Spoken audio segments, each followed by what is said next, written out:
नवंबर 2025 में बिहार प्रदेश में विधानसभा चुनाव होने थे, लेकिन चुनाव से पहले ही चुनाव आयोग ने 25 जून 2025 से 25 जुलाई 2025 तक बिहार मतदाता सूची के विशेष गहन पुनरीक्षण यानी कि एसआईआर पर काम कराया। एसआईआर पर काम कराने के बाद एक तर्क दिया कि 65 लाख मतदाताओं के नाम सूची से हटा दिए गए हैं, और उसके पीछे कारण ये बताया गए कि 22 लाख ऐसे मतदाता थे जो मर चुके हैं, इसलिए उनका नाम सूची से हटा दिया गया। साथ ही 7 लाख मतदाता ऐसे थे जिनका नाम डुप्लीकेट था, यानी कि एक एक का नाम कई कई जगह अंकित था, उसको भी हटा दिया गया। और 36 लाख ऐसे भी वोटर थे जो प्रदेश को छोड़कर अन्य प्रदेशों में जाकर बस गए हैं या फिर रहने लगे हैं। तो इस तरह से कुल मिला के जो संख्या बैठ जाती है वो 65 लाख के आसपास बैठ जाती है। लेकिन विपक्षी पार्टियों ने इस बात पर कई तरह के सवाल खड़े कर दिए और कहा कि चुनाव आयोग की तरफ से बिहार एसआईआर पे जो काम किया गया है उसमें बहुत भारी संख्या में गड़बड़ी है और कुछ ना कुछ इस मामले में घालमेल किया गया है, इसलिए इस मामले की फिर से जांच होनी चाहिए। और जांच के लिए बाकायदा योगेंद्र यादव, जो कि सामाजिक कार्यकर्ता और याचिकाकर्ता होते हैं, एक याचिका दायर सुप्रीम कोर्ट में कर देते हैं और कहते हैं कि बिहार की एसआईआर पर बहुत बड़ी गड़बड़ियां हुई हैं, उस पर ठीक से काम किया जाना चाहिए। 12 अगस्त 2025 को इस मामले की सुनवाई चल रही थी। सुनवाई के दौरान योगेंद्र यादव एक महिला और एक पुरुष को अपने साथ लेके आते हैं और लाने के बाद कहते हैं कि साहब ये बिहार के रहने वाले हैं, एक दोनों के पास वोटर आईडी कार्ड हैं, लेकिन मतदाता सूची में इनका नाम नहीं है। इनका नाम ये कहते हुए हटा दिया गया क्योंकि ये मर चुके हैं। बस इतना था कि सुप्रीम कोर्ट में एक तरह से हंगामा सा खड़ा हो जाता है। अब ये बात सोशल मीडिया के हर एक प्लेटफॉर्म पर, मीडिया में, चाहे प्रिंट मीडिया हो, इलेक्ट्रॉनिक मीडिया हो, हर जगह इस बात की चर्चा शुरू हो जाती है। योगेंद्र यादव की एक तरह से तारीफ भी की जाती है कि उन्होंने बहुत ही सटीक जानकारी दी है, और इससे ज़्यादा जानकारी ये थी कि आधे पौन घंटे तक वो एक एक बिंदु बार वो बोल रहे थे, और इस बात पर कहीं ना कहीं ये माना गया कि हाँ, बिहार एसआईआर पे कुछ ना कुछ ज़रूर हुआ है गड़बड़ी, इस पर जांच होनी चाहिए। इस एक तरफ तो ये मामला चल रहा था, दूसरी तरफ जो विपक्ष के नेता राहुल गांधी होते हैं, राहुल गांधी ने 3 मिनट और लगभग 45 सेकंड का एक वीडियो अपने सोशल मीडिया पर अपलोड करते हैं, ये कहते हुए कि मैं मरे हुए लोगों के साथ चाय पी रहा हूँ। दरअसल उनसे बातचीत करते हुए उनसे पूछा जाता है, वोटर आईडी कार्ड तो उनके पास होता है, लेकिन मतदाता सूची में उनका नाम नहीं होता, और मतदाता सूची में जब नाम नहीं होता है तो उन्हें मृत घोषित कर दिया जाता है। ऐसे में राहुल गांधी ये कहते हैं कि भाई मरे हुए लोग हैं, यानी कि मृत मुर्दा लोगों के साथ चाय पी रहे हैं। इस बात पर भी सोशल मीडिया के अलग अलग प्लेटफॉर्म पर, इलेक्ट्रॉनिक मीडिया, प्रिंट मीडिया, हर जगह ये भी खबर बहुत तेजी के साथ चलने लगती है। साथ ही एक खबर और थी, हालांकि खबर वो पुरानी थी लेकिन उसे नए रूप में पेश कर दिया गया कि एक आदमी ऐसा है जिसके 48 बेटे हैं। बस ये था, और उसका बाकायदा मतदाता सूची में नाम भी दिखाया जाता है, उनके बच्चों के भी नाम दिखाए जाते हैं। और जब ये सोशल मीडिया पर बहुत तेज़ी के साथ वायरल होता है तो आज की कहानी के माध्यम से हम यही जानने, ये समझने की कोशिश करते हैं कि आखिरकार ये मामला क्या है जो एक आदमी के 48 बेटे हैं। आदाब, नमस्कार, सत श्री अकाल। मैं उस्मान सैफी। आज की जो सच्ची घटना मैं आपको सुनाने जा रहा हूँ, ये सच्ची घटना है उत्तर प्रदेश के बनारस की। दरअसल बनारस की एक सूची बहुत तेज़ी के साथ सोशल मीडिया के अलग अलग प्लेटफॉर्म पर, चाहे वो फेसबुक हो, एक्स हो, यूट्यूब हो, हर जगह इस पर चर्चा होनी शुरू हो जाती है। और ये कहा जाने लगता है कि एक आदमी जिसके 48 बच्चे हैं, एक जो उसका सबसे छोटा वाला बेटा है उसकी उम्र 28 साल है, और सबसे बड़े वाले बेटे की उम्र उसकी 72 साल के आसपास है। एक ही साथ 13 बेटों का जन्म होता है, किसी का 3-4 बेटों का एक साथ जन्म हो जाता है। इस तरह के अलग अलग दलील दी जाती हैं, और ये भी कहा जाता है कि शादी नहीं की है, वो अविवाहित है। अब जो सूची होती है, दरअसल वो सूची होती है नगर निगम निर्वाचन नामावली 2023 अंतिम प्रकाशन सूची, जो कि जिला वाराणसी की होती है। मतदान केंद्र दिखाया गया है 206 कन्या प्राइमरी एवं पूर्व माध्यमिक कन्या विद्यालय शकुल धारा। अब इसके बाद आगे ये जो मोहल्ला लगता है, इसमें मोहल्ला है 24 कश्मीरी गेट, और ये भाग संख्या है 725। ये जो वार्ड है वो वार्ड है 51 और भेलपुर। दरअसल जब ये सूची लगातार वायरल हो रही थी तो इस सूची में खासकर ये दिखाने की कोशिश की गई है, और इस सूची के माध्यम से बताने की कोशिश की गई है कि 235 नंबर पर एक राघवेंद्र नाम का मतदाता है, जो निर्वाचक का नाम है, और उसके मकान नंबर भी दिखाया गया है B24/19। नाम राघवेंद्र है, उसके पिता का नाम है राम कमल दास। आगे और चलते हैं तो आगे चलने के बाद विजय प्रियांशी हैं, जिनके पिता का नाम राम कमल दास है।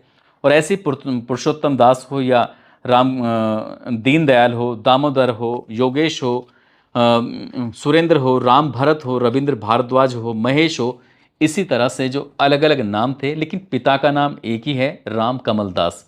अब रामकमल दास की सूची को एक्स हैंडल पर खासकर ये वायरल किया जाने लगता है, और वायरल इसलिए भी किया जाने लगता है कि पिछले दिनों विपक्ष के नेता राहुल गांधी ने एक प्रेस कॉन्फ्रेंस जारी की थी, और प्रेस कॉन्फ्रेंस जारी करने के बाद कर्नाटक की एक विधानसभा के बारे में बताया था कि लगभग 1 लाख ये जो फर्जी वोटर हैं और इनको इस तरह से दिखाया गया था।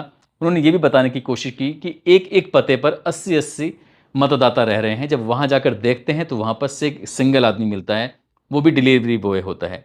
इस तरह के एग्जाम्पल दिए जाते हैं। फिर बिहार की अलग अलग सूचियाँ जो होती हैं, SIR जो किया गया था उसकी भी सूचियाँ वायरल होनी शुरू हो जाती हैं।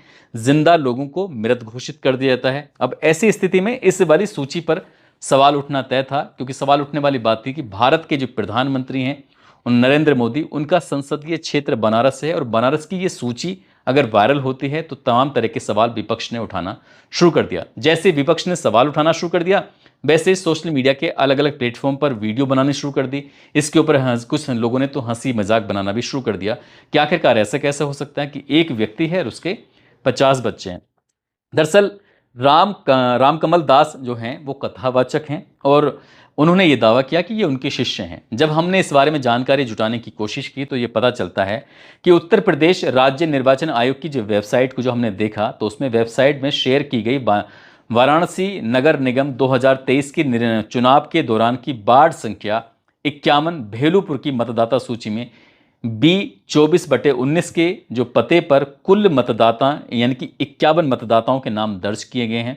इनमें से 48 मतदाताओं के पिता के नाम के रूप में रामकमल दास का नाम लिखा गया है। ये तो बात बिल्कुल क्लियर हो जाती है अगर हम वेबसाइट पर देखते हैं।